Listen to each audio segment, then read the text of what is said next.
Howdy folks, TJ here. I don't think you've ever seen me from this angle in my home office. I've got something to show you. Over the weekend, I picked up an old CRT TV. The only CRT things I've had in the house for a while are a couple Commodore 1702s. Those aren't TVs though, but they work wonderfully for older Ataris. But for stuff that needs RF coax type of connection, an old TV does good. I've got LCDs and they seem to work fine, but something about a CRT from the 1980s seems appropriate for the computers I have up here right now, including this Timex Sinclair. So, what have I done? So, this is, I'm going to kind of push aside. I've got this small desk in my office here, and normally there's just tons of crap on it, but I've been wanting to get a cool TV for my Atari 2600, the Odyssey 2, and also the Timex Sinclair computers. Behind me is an RCA Colortrak 2000 stereo monitor. I took a diagonal measurement, 25 inches. I couldn't find much online about this monitor, or I should say TV, and I'll show up closer here in a little bit. But it's heavy. Not as heavy as those Sonys, because I was starting to explore CRTs. Getting a Sony Trinitron would be awesome. But the 36-inch models weigh about 275 pounds. If I had to have my wife help me take that in the house, I'd be dead. Leave it at that. Carrying heavy things into the house, asking her to help me, I normally get, who's going to help you doing that? Or grumps and groans as we go out to the car and broken, twisted fingers. And yeah, I shouldn't have her helping me move heavy stuff. I'm not that strong anyway. But I would say about a 25-inch TV is about as heavy as the two of us could carry into the house. This one's still pretty heavy, but I think it was well worth it. I saw it on a local Craigslist.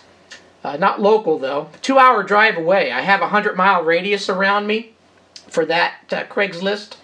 And they wanted 35 bucks for it, which is a fair price.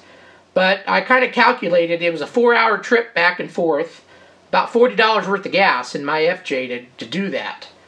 So then I offered him, normally TVs are just throwaway these days. Most people would just get rid of them.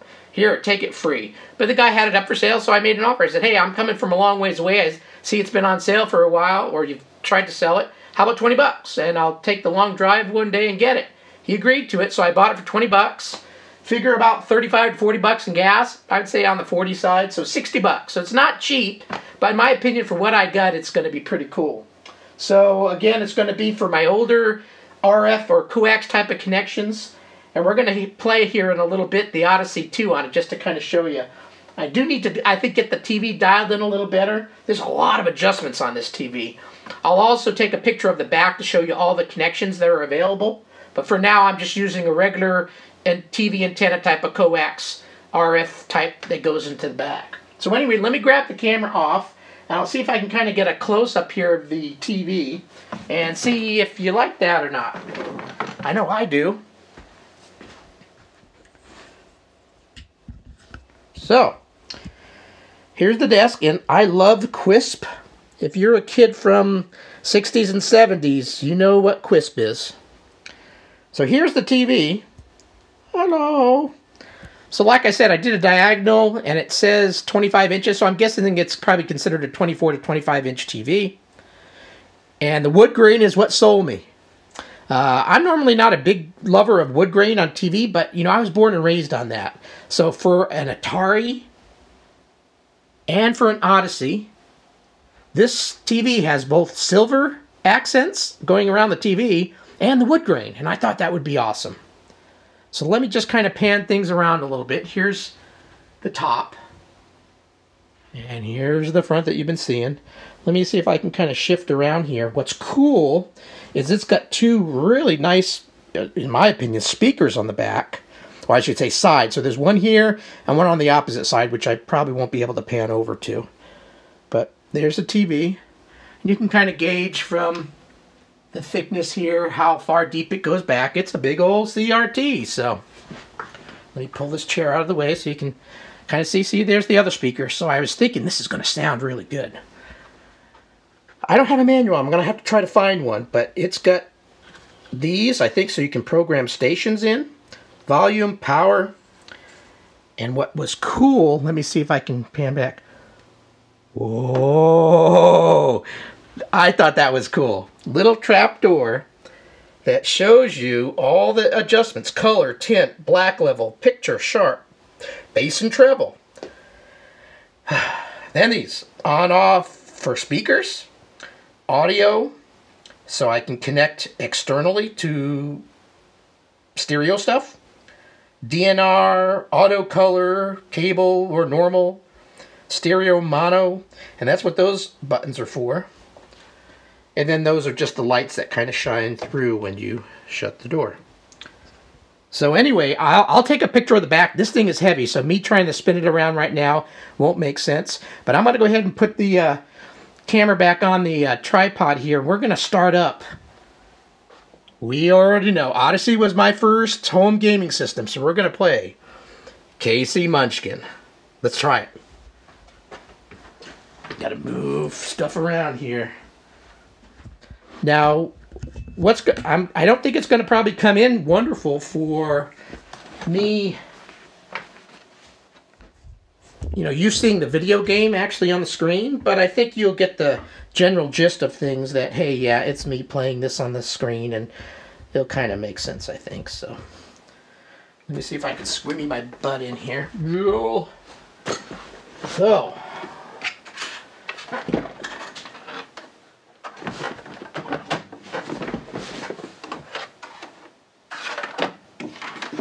power. You hear that? Boing! Alright. So I quickly tested it last night. Let's see if she still works.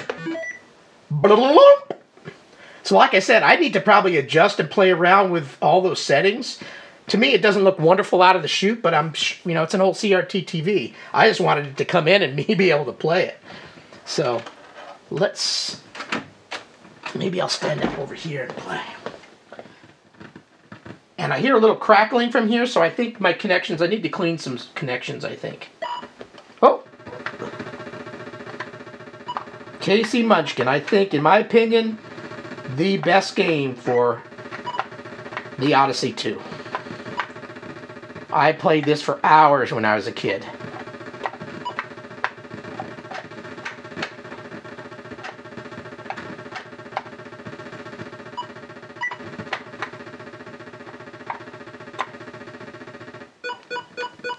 Yes!